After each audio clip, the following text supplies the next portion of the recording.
సౌనకాది మహామునులారా, అప్పుడు జన్మేజయుడు అడిగినది, వ్యాసుడు చెప్పినది వివరిస్తున్నాను, శ్రద్ధగా ఆలకించండి అంటూ సూతుడు చెప్పడం ప్రారంభించాడు.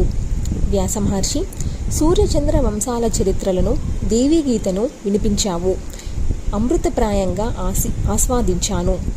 మన్వంతరాలలో మహాదేవిని ఏ ఏ స్థానాలలో, ఏ ఏ రూపాలలో, ఏ ఏ పూజలతో, ఏ ఏ బీజాక్షరాలతో ఎలా ఎలా అర్చించాలో తెలుసుకోవాలని కుతూహలంగా ఉంది, తెలియచెప్పవా అని అభ్యర్థించాడు జన్మేజయుడు. వ్యాసుడు ఆరంభించాడు. జన్మేజయ, విను. దేవి ఆరాధనా విధానమంతా చెబుతాను. అది చేసినా చేయకపోయినా చెవులారా వింటే చాలు, శ్రేయోదాయకమే.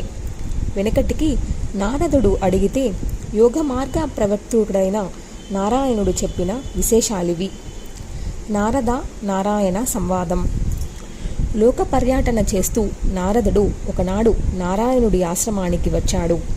అతిథి మర్యాదులై అలసట తీర్చి కూర్చున్నాక నారదుడు అడిగాడు, నారాయణ మహర్షి, పురుషోత్తమ, దేవదేవ, జగద్ధాధర, సర్వజ్ఞ, శ్లాఘనీయ సద్గుణ, దయచేసి జగత్తత్వాన్ని నాకు తెలియపరచు. ఈ జగత్తు ఎక్కడి నుంచి పుడుతుంది, ఎలా నిలుస్తుంది, ఎక్కడ లయమవుతుంది, ఫలోదయం ఎలా అవుతుంది, ఏ మాయ ఏమిటో అర్థం కావడం లేదు. దీన్ని తెలియజెప్పి నా మోహాన్ని తొలగించు. దేనిని అర్చిస్తే, దేనిని జపిస్తే, దేనిని ధ్యానిస్తే నా హృదయంలో సూర్యోదయమై వెలుగులు నిండుతాయో దానిని ఉపదేశించి పుణ్యం కట్టుకో. ఈ గాఢాంధకారం నుంచి నేనే కాదు, ఈ లోకమంతా తరించాలి.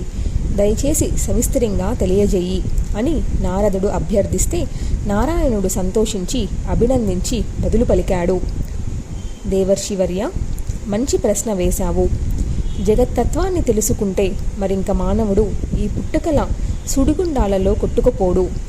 ఋషులందరూ సారాంశంగా చెప్పింది ఏమిటంటే జగత్తత్వమే దేవీతత్వమని. ఈ జగత్తును సృష్టించింది, పాలిస్తున్నది, లయం చేయబోతున్నది మహాదేవియే.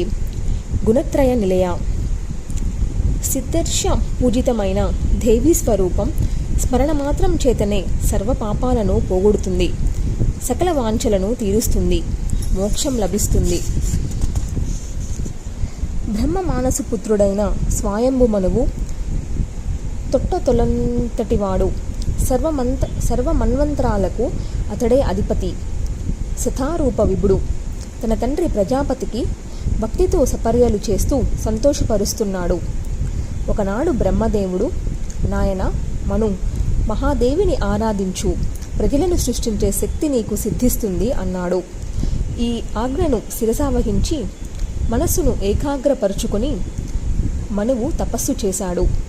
సర్వకారణ కారణము జగజ్జోని ఆయన మాయాశక్తిని స్తుతించాడు. ఈ జగత్తు నీ నుంచి ఓతప్రోతంగా ఆవిర్భవించింది. నువ్వు అత్యంతరహితమైన తేజస్సువి, చైతన్యానివి. ఏ కడగంటి చూపులు శక్తితో బ్రహ్మదేవుడు జీవలోక సృష్టిని చేయగలుగుతున్నాడో, విష్ణుమూర్తి పాలిస్తున్నాడో, నీ అనుగ్రహం వల్లనే శివుడు కల్పాంతంలో సృష్టిని సంహరించగలుగుతున్నాడు. మధుకైటబులకు భయపడి శ్రీ మహావిష్ణువు నిన్ను స్తుతించి కష్టాల కడిలిని తరించగలిగాడు. హ్రీం, కీర్తి, కాంతి, స్మృతి, కమల, గిరిజ, సతి, దాక్షాయిని, వేదభార్గ, బుద్ధిదాత్రి, అభయ ఇత్యాదులన్నీ నీ నామధేయాలే, నీ రూపధేయాలే. నిన్నే జపిస్తాను, నిన్నే స్తుతిస్తాను, నిన్నే నతిస్తాను, నిన్నే ధ్యానిస్తాను, నిన్నే భావిస్తాను, నిన్నే వింటాను, నిన్నే కంటాను. మహాదేవి అనుగ్రహించు. త్రిమూర్తులే కాదు, అష్టదిక్పాలకులు, సూర్యచంద్రులు, నవగ్రహాలు, పర్వతాలు, నదులు, సముద్రాలు, జీవరాశులు ఒకటేమిటి, సమస్తము నీ సృష్టియే. నారద, మనువు చేసిన ఈ స్తుతికి సంతోషించింది జగన్మాత. ప్రత్యక్షమయ్యింది, వరం కోరుకోమంది. ప్రజా సృష్టిని నిర్విఘ్నంగా చేసి శక్తిని అనుగ్రహించమని అడిగాడు. అమ్మవారు అంగీకరించింది. ఉత్తరోత్తర ప్రజాభివృద్ధి కలుగుగాక అని ఆశీర్వదించింది. నువ్వు చేసిన ఈ స్తోత్రాన్ని విన్నవారు, పఠించిన వారు సంతానవంతులవుతారు, విద్యావంతులు అవుతారు, కీర్తికాంతిమంతులవుతారు, ధనధాన్య సమృద్ధి పొందుతారు,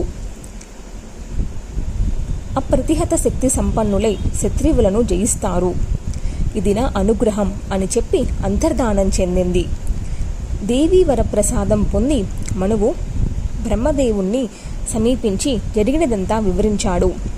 సమాధి నిష్ఠుడై పుష్కలంగా ప్రజలను సృష్టిస్తాను, దేవీ యజ్ఞాలు నిర్వహిస్తాను, నాకు తగిన స్థానం చూపించు అని అభ్యర్థించాడు. చతుర్ముఖుడు ఆలోచనలో పడ్డాడు. భూగోళమంతా జలపూర్ణమై ఉంది, ఎక్కడా ఇతడికి చోటు ఇవ్వగలనా అని ఆలోచించాడు. ఏమీ తోచలేదు. విష్ణుమూర్తిని సలహా అడుగుదాం, అతడే కదా మరి నాకు గురువు అనుకున్నాడు. ఆది వరాహమూర్తి పద్మసంభవుడు ఇలా ఆలోచిస్తున్నాడు. మనుమరిచి ప్రభూతులు స్తుతిస్తూ నిలబడ్డారు. అంతలోకి బ్రహ్మదేవుడు నాసికారంధ్రం నుంచి అంగుళం పందిపిల్ల ఊడిపడింది. పడటమే తడువుగా ఏనుగంత ఎదిగింది. అందరూ ఆశ్చర్యపోయామురు. ఇదేమి వింత, ముక్కు నుంచి ఎలా ఆవిర్భవించింది? అంగుష్టమాత్రంగా ఉన్నది, క్షణంలో మహాపర్వతంగా ఎలా మారింది అని కటకట పడుతున్నాడు బ్రహ్మదేవుడు. వరాహ రూపంలో ఉన్న శ్రీహరి ఒక్కసారిగా గర్జించాడు. బ్రహ్మాది సకల దేవతలకు, మన్మాది మహర్షులకు, సత్యలోక వాసులందరికీ విషయం అర్థమైంది. ఒక్కసారిగా రుక్య జుస్సా మాధార్వణ మంత్రాలతో అందరూ పెద్దపెట్టున శుద్ధించారు. దానికి సంబరపడిన ఆదివరాహం అందరి మీదకి కృపావలోకనాలు వెదజల్లి మహాజలనిధిలో ప్రవేశించింది. అలా ప్రవేశిస్తుంటే గుణపాల్లా నిక్కబొడుచుకున్న దాని వెండ్రుకలు గుచ్చుకొని తనువంతా చీరుకుపోయి సముద్రుడు రక్షించు రక్షించు అని గోలపెట్టాడు. ఆ మాటలు ఆలకిస్తూనే ఆదివరాహం జలచారలను చీల్చుకుంటూ ఇంకా లోతులకు వెళ్ళిపోయింది. నీళ్లల్లో అన్ని వైపులకు కలియదిరుగుతూ వెదికి వెదిగి భూగోళాన్ని పట్టుకుంది. దాన్ని తన దంష్ట్ర మీద నిలబెట్టుకొని రివ్వున పైకి వచ్చింది. ఒక పద్మాన్ని కోర మీద నిలబెట్టిన దిగంజంలా భాషించాడు ఆదివరాహమూర్తి అయిన ఆ యజ్ఞపురుషుడు. ఈ అద్భుత రూపాన్ని దర్శించి బ్రహ్మదేవుడు సంభ్రమాశ్చర్యాలతో స్తుతించాడు. జయ జయ పుండరీకాక్ష, భక్త్యార్తి వినాశక, నీ కోర మీద ఈ భూగోళం ఏనుగు తొండం మీద వికాసితాంబోజనంలాగా విరజిల్లుతుంది. నీ రూపం పద్మాన్ని తొండం మీద ధరించిన వెల్ల ఏనుగులాగా ఉంది. దేవేశ, సృష్టి సంహారకారక, నమో నమః. దానవులను సంహరించడానికి అనేక రూపాలు ధరించినవాడా, నీకు సర్వ పార్శ్యాల నుంచి నమస్కరిస్తున్నాను. సర్వదేవతా సమర్చిత బ్రహ్మార్దమ, కావాల్సిన శక్తియుక్తులను ఇచ్చి ప్రజా సృష్టికి నన్ను వియోగించావు.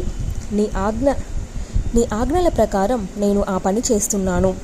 నీ సహాయంతోనే సుధాపానం చేయగలిగారు. ఇంద్రుడు త్రిలోకాది సామ్రాజ్యాధిపతి కాగలిగాడు. అమరభోగాలు అనుభవించగలుగుతున్నాడు. అగ్నిదేవుడు పాపకత్యాన్ని పొంది జాఠరాది భేదాలతో మానవులకు ఆప్యాయనం చేస్తున్నాడు. పితృదేవతలకు అధిపతి అయి యమధర్మరాజు నీ కృప వల్లనే ప్రాణకోటికి పాపపుణ్య ఫలాలను నిష్పాక్షికంగా అందించగలుగుతున్నాడు. రాక్షస జాతికి ఆదీసుడైన నిరుత్రుడు నీ దయ వల్లనే కర్మసాక్షి కాగలిగాడు. వరుణుడికి దిక్పాలకత్వము, జలాది దేవత్వము నీ కృపా విశేషమే.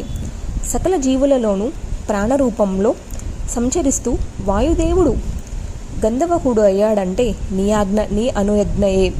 కుబేరుడు యక్ష కిన్నర జాతులకు అధిపతి అయి నీ కనుసన్నలలో మెలుగుతున్నాడు. సర్వరుద్ర గుణాలకు ఏలికైన ఈశానుడు నీ అనుగ్రహం వల్లనే లోకవంద్యుడయ్యాడు. నీ అంశభాగాలే వేల కొద్ది దేవతా రూపాలు ధరించాయి. బ్రహ్మదేవుడు స్థుతులకు ఆదివరాహమూర్తి సంతోషించి తన ఆనందాన్ని కరుణా కటాక్ష వీక్షణలతో చూపించాడు. అంతలోకి ఎక్కడి నుంచి వచ్చి పడ్డాడో కానీ హిరణ్యాక్షుడు ఆదివరాహమూర్తిని ఢీక్కొనబోయాడు. భయంకర గదాఘాతంతో వాడిని సంహరించాడు శ్రీహరి. వాడి శరీరం నుంచి ఎగజమ్మిన రక్తంతో శ్వేతవరాహం అరుణవరాహమయ్యింది.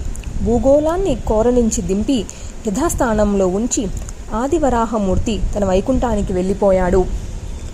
శ్రీ మహావిష్ణువు వరాహావతారం ధరించి భూగోళాన్ని ఉద్ధరించిన ఈ వృత్తాంతాన్ని విన్నవారు, చదివినవారు సర్వపాప విమర్శకులై వైష్ణవ గతిని పొందుతారు. నారద మహర్షి విష్ణుమూర్తి అలా భూదేవిని యథాస్థానంలో నిలబెట్టి తన వైకుంఠానికి వెళ్ళిపోయాక బ్రహ్మదేవుడు మనువును చూసి, నాయనా, ఇదిగో ఈ భూగోళమంతా నీ ప్రదేశమే. యథాచిత్తంగా ప్రజలను సృష్టించు. దేశకాల విభాగజ్ఞుడివై యజ్ఞాలు చేస్తూ యజ్ఞపురుషునిగా సంతృప్తిపరచు. వర్ణాశ్రమ ధర్మాలను శాస్త్రోక్తంగా నిలబెట్టు. అప్పుడు నయమానుసారం క్రమ సంబంధాలతో ప్రజావృద్ధి జరుగుతుంది. గుణాల్లో, కీర్తిలో, తేజస్సులో నీకు సాటి వచ్చే పుత్రులను పొంది అనురూపవతులైన కన్యలకు ఇచ్చి వివాహాలు జరిపించు. విద్యా వినయ సంపన్నులై నీ సంతతి సమృద్ధి చెందుతారు. పరాత్పరునియందు మనస్సు నిలుపు. భక్తితో భగవత్ పరిచర్యలు చెయ్యి. యోగ మార్గంలో ప్రయాణం సాగించు అని ఆశీర్వదించి తన సత్యలోకానికి వెళ్ళిపోయాడు.